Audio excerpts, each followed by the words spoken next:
Have you ever felt it? That weight in your chest when you walk into a room and something just feels wrong.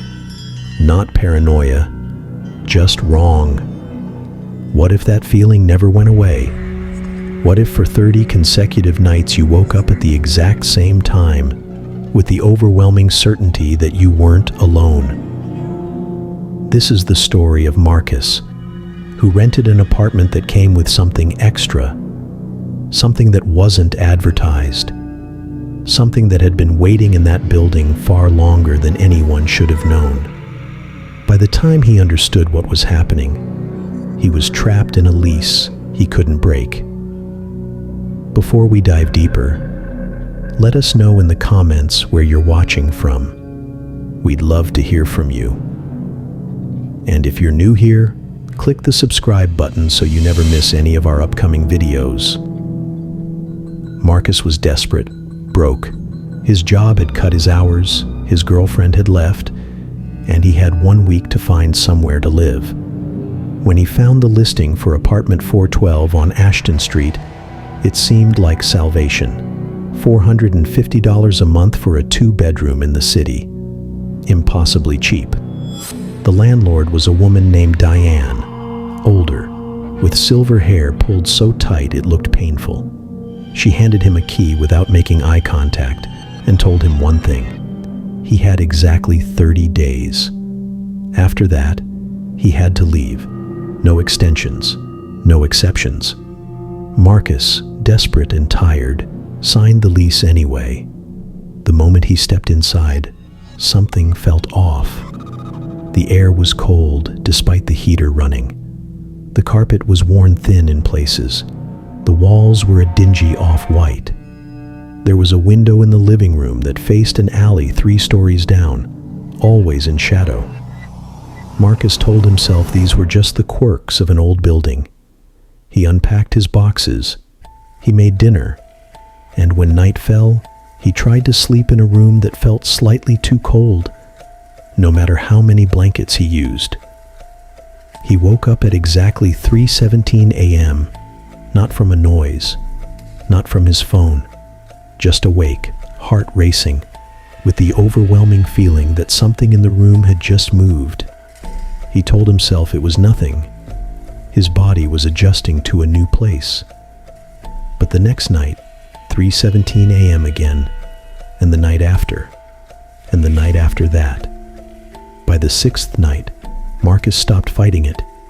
He'd just lie there, waiting for it, almost like his body anticipated the moment.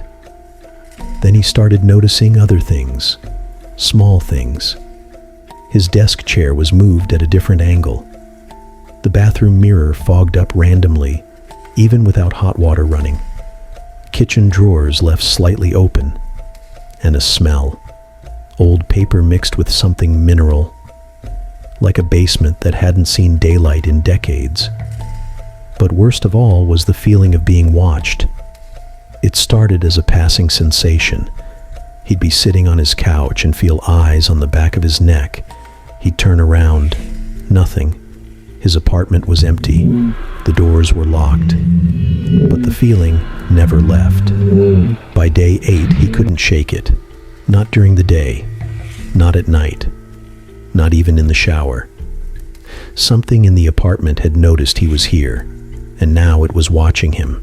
On day 9, Marcus decided to deep clean. Maybe fresh air would chase away the feeling. While moving his dresser, he found a loose floorboard. Beneath it was a wooden box, water-damaged and old. Inside was a journal, leather cover, faded and cracked. The handwriting inside was shaky, frantic in places, belonging to someone named Eleanor who lived in this apartment decades ago. The first entries were normal. Eleanor had moved in with her husband David, excited about the cheap rent, thrilled to have found such a perfect place. But around entry 7, the tone changed. She was documenting the same things Marcus was experiencing. Waking up at odd hours, finding objects moved, feeling watched constantly. Her entries became increasingly desperate. She'd drawn sketches, Crude drawings of a tall, thin figure. No face, just a silhouette, standing in her bedroom, in her doorway, by her window, always watching, always still. The final entries were almost illegible. Eleanor had written the same phrase over and over on the last page. It's watching. It's always watching. I see it now. It was here before us.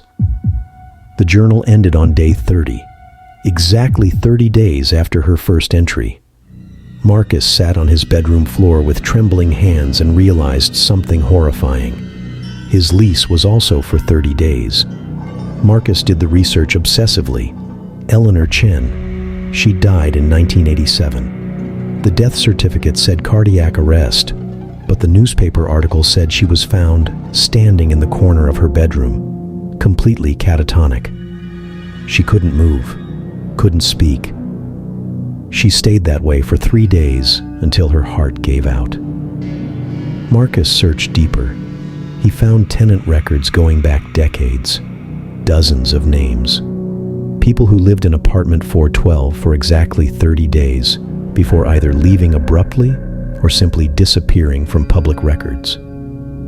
The pattern was consistent. 30 days, always 30 days. Marcus realized why the rent was so cheap, why Diane had been so specific about the lease duration. This wasn't a quirk. This was intentional. On day 28, the lights in his apartment went out all at once. Complete darkness. And in that darkness, Marcus heard breathing behind him, getting closer. He turned on his phone's flashlight and saw it. The figure, clear as day, tall and impossibly thin. No face, just smooth skin where features should be. Standing 3 feet away. Marcus screamed.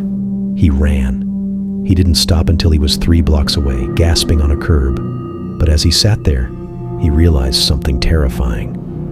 He had 2 days left on his lease, and he couldn't leave. Some part of him, something deep and primal, was pulling him back, telling him he had to complete the 30 days, that if he didn't, something worse would happen. So he went back. On day 29, he didn't turn off the lights. He didn't go to bed. He just sat on his couch with every light on and waited.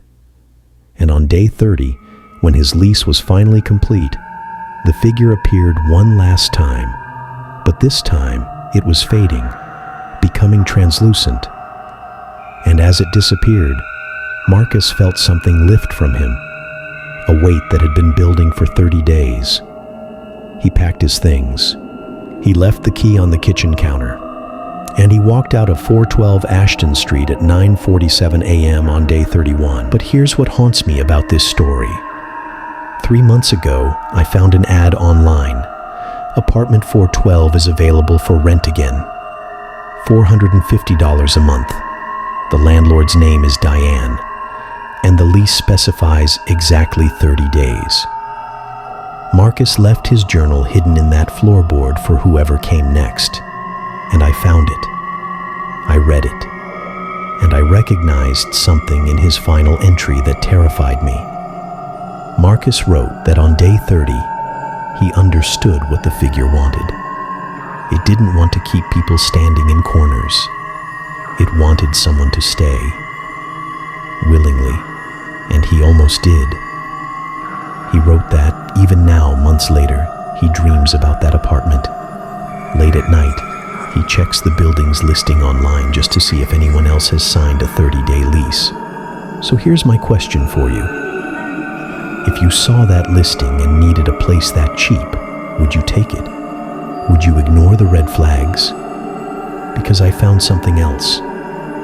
A name that appears in every property record of that building going back to the 50s. Always the same name. Always Diane. I don't know who Diane is, but I know someone is living in apartment 412 right now. Someone on day 21 of their lease. I wonder if they've felt it yet. That weight, that presence, that sense of being watched. Tell us in the comments what you would have done differently than Marcus. Would you have stayed? And if you ever see a rental with a 30-day lease that seems too good to be true, let me know. Subscribe so you don't miss our next story. And remember, some doors are cheaper than others for a reason.